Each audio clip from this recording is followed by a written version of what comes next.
Shalom, kita akan belajar tentang iman atau faith. Iman ini hal yang penting dan ada 3 hal yang akan kita bahas, yaitu what, why, dan how. Apa itu iman? What is faith? Why is it important? Kenapa iman itu penting? Kenapa kita perlu belajar tentang iman? Dan kemudian poin yang ketiga adalah how it works, ya.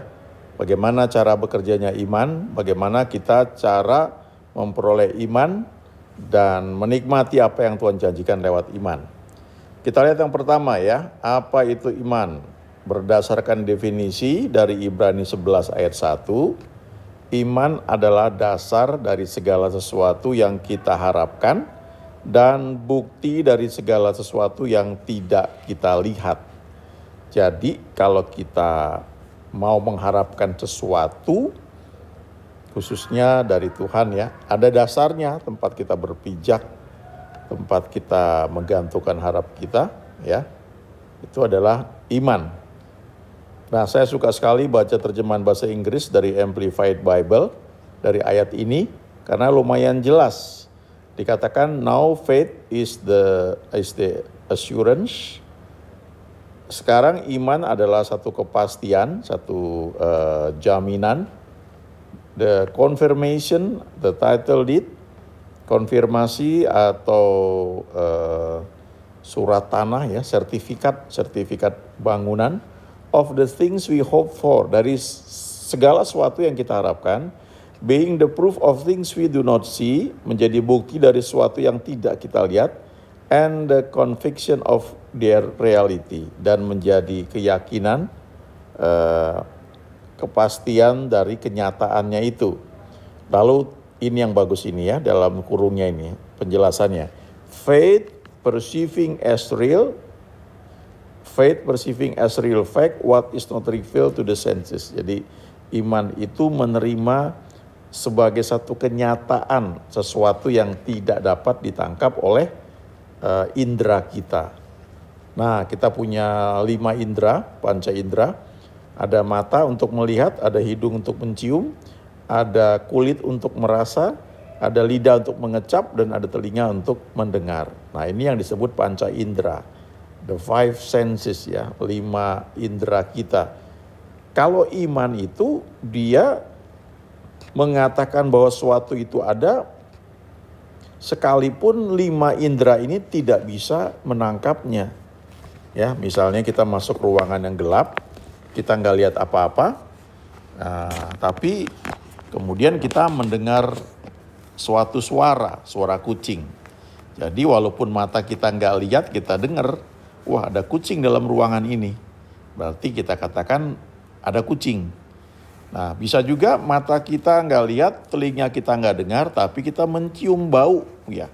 Misalnya bau apa, ya? Bau asap misalnya, lalu kita langsung berpikir, oh, ada yang terbakar ini. Padahal gelap, kita nggak lihat, kita nggak dengar suara apa-apa, tapi kita mencium baunya. Ya, jadi itu ditangkap oleh indera kita. Kalau kita minum air putih misalnya, kita lihat putih, tapi kita minum rasanya manis, berarti ada gulanya. Walaupun kita nggak dengar, kita nggak lihat, ya, kita nggak merasakan, tapi lidah kita mengecap bahwa itu manis. Nah, bisa juga di tempat gelap kita nggak lihat sesuatu, nggak dengar apapun, nggak merasakan apapun, ya, tetapi kita merasakan desiran angin AC, walaupun tanpa suara. Jadi kita mengatakan AC-nya nyala. Nah, itu yang ditangkap oleh indera, ya, panca indera kita. Tapi kalau iman itu walaupun mata nggak melihat, telinga nggak mendengar, hidung tidak mencium, lidah tidak mengecap, tangan, kulit kita tidak merasakan, tapi kita tahu bahwa itu ada. Nah, itu yang disebut dengan iman. Jadi iman ini seperti indera keenam. Sesuatu kita bisa nyatakan ada, sekalipun panca indera itu nggak bisa tangkap, tapi iman kita mengatakan itu ada. Contoh misalnya dalam dunia roh yang kita nggak lihat ini, ada malaikat-malaikat di sekeliling kita, ya. Kita percaya hal itu karena Alkitab mengatakan demikian. Mata kita nggak lihat, telinga kita nggak dengar, Tapi firman Tuhan berkata demikian dan kita percaya, memutuskan untuk percaya. Nah, waktu kita putuskan untuk percaya, yang merupakan bagian dari iman, elemen iman itu, kadang kalau kita baca di kitab Roma, faith is believing and speaking. Iman itu memutuskan untuk percaya lalu mendeklarasikannya, ngomong, baru tindakan, ya. Jadi ketika kita baca firman Tuhan berkata kita adalah ciptaan baru, kita adalah anak-anak Allah. Nah, panca indera kita nggak bisa tangkap itu. Tapi kita memutuskan untuk percaya. Keputusan untuk percaya itu ada pada kita. Waktu kita putuskan untuk percaya, lalu kita deklarasikan. Nah, itu bentuk imannya di situ. Kita putuskan percaya, lalu kita ngomong, lalu kita bertindak. Ya, seperti yang memang diperlukan. Kalau kita mengalami serangan penyakit, ya kita pegang firman Tuhan bahwa oleh bilur-bilurnya kita sudah sembuh. Kita putuskan untuk percaya, lalu kita deklarasikan. Nah, dari proses kita mengakui, kita sudah percaya, kita putuskan untuk percaya, lalu kita mengakui, sampai itu terrealisasi, ya butuh waktu. Peperangannya itu di pikiran. Kadang-kadang diperlukan puasa, karena puasa itu menekan kedagingan. Ya, jadi itu yang disebut dengan iman. Nah, sekarang kenapa kita perlu iman atau belajar tentang iman? Yang pertama adalah by faith we please God, ya. Lewat iman kita menyenangkan Tuhan. Karena Ibrani 11 ayat 6 berkata tanpa iman tidak mungkin orang berkenan kepada Allah. Jadi kalau kita lakukan sesuatu, melayani Dia, kita menyanyi, menyembah, tapi tanpa iman kita nggak bisa berkenan kepada Dia.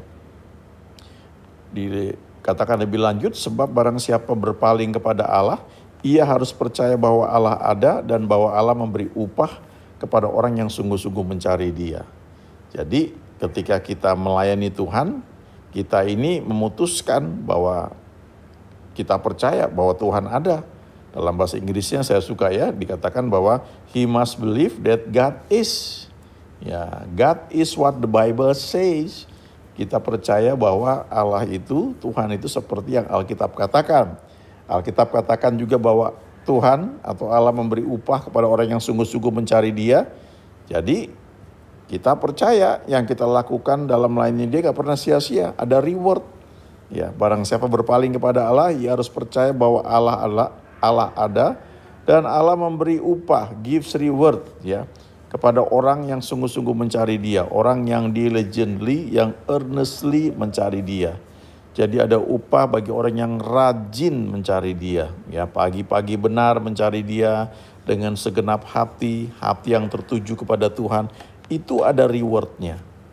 Jadi saya kenal beberapa orang yang pendoa yang secara logika tidak punya penghasilan, ya. Mereka bukan pekerja satu gereja dapat gaji tertentu, tapi mereka sungguh-sungguh mencari Tuhan dan sungguh-sungguh ada reward dalam hidupnya. Itu melebihi orang-orang yang bekerja dengan satu penghasilan yang tetap dari perusahaan, ya. Nah, itu contoh bagaimana orang percaya pada Tuhan memegang ayat itu, Ibrani 11 ayat 6, sungguh-sungguh mencari Dia, maka ada rewardnya. Yang kedua, kenapa kita perlu belajar mengenai iman? Karena Galatia 3 ayat 11 berkata, the just shall live by faith. Orang benar itu akan hidup oleh karena percayanya. Ini satu cara hidup yang memang ditetapkan. Orang yang dibenarkan karena percaya kepada Yesus, dia menjadi orang benar, maka selanjutnya cara dia hidup itu harus pakai iman. Jadi seperti kalau kita tinggal di Indonesia, maka untuk kita bisa bergerak di Indonesia ini ada hukum-hukum yang mengatur, kita perlu belajar. Di antaranya juga kita belajar kalau kita mau belanja transaksi kita pakai mata uang rupiah. Nah, kalau kita menjadi orang benar, transaksinya menggunakan iman. Iman itu menjadi satu sarana untuk menarik apa yang Tuhan janjikan bagi orang percaya. Selanjutnya, Ada ayat yang terkenal yang suka kita nyanyikan juga menjadi satu lagu ya. Apa yang tidak pernah dilihat oleh mata, tidak pernah didengar oleh telinga, ya, ini bicara mengenai indera kita, dan yang tidak pernah timbul dalam hati manusia, artinya tidak mampu ditangkap oleh pikiran kita, semua yang disediakan Allah untuk mereka yang mengasihi Dia. Ini disediakan bagi mereka yang mengasihi Dia. Dan itu hanya bisa ditangkap lewat iman. According to your faith, jadilah menurut imanmu. Ketika kita membaca firman Tuhan, ya, Injil ini kan kabar baik yang begitu baiknya sampai hampir-hampir tidak dapat dipercaya. Yang paling dasar dan paling umum dan yang paling penting memang adalah keselamatan karena percaya kepada Yesus. Kita percaya kita dibenarkan, tapi ada janji tentang berkat, kelimpahan. Sejauh mana kita mau percaya itu? Ada janji kesembuhan, kesehatan. Sejauh mana kita mau percaya itu? Jadilah menurut iman kita.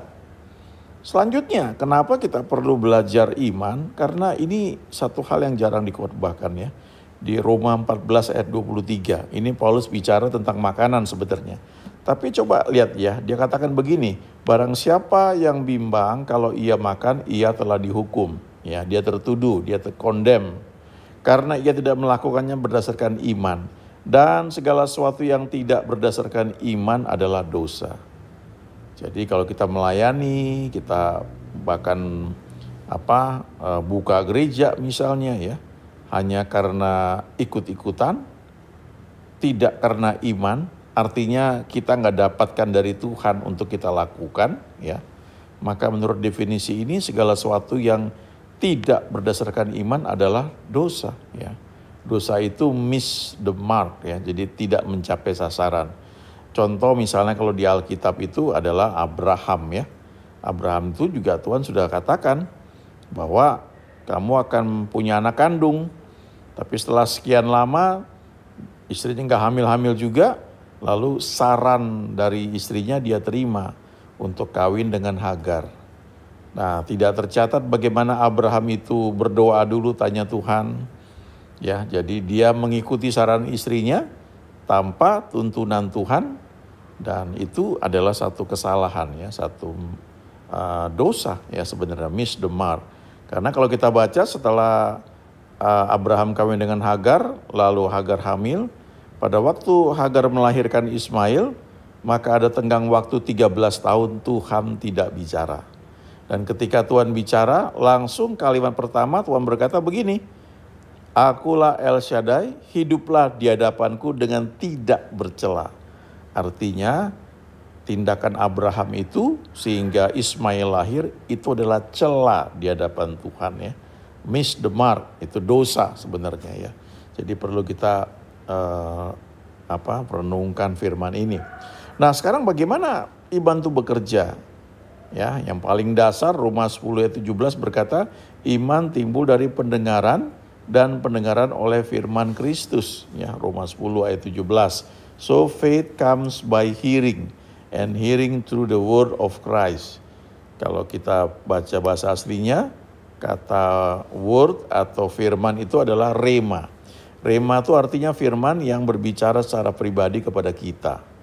Ya, kita mendengar firman Tuhan dikhotbahkan, kita baca buku, baca Alkitab, tapi pada titik-titik tertentu Tuhan bisa bicara menggunakan firman yang kita dengar atau yang kita baca. Dan itu merupakan firman yang sifatnya pribadi.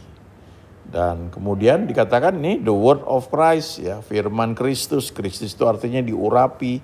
Jadi artinya kita ini mendapatkan iman karena ada firman yang berbicara spesifik kepada kita dan itu diurapi oleh Tuhan.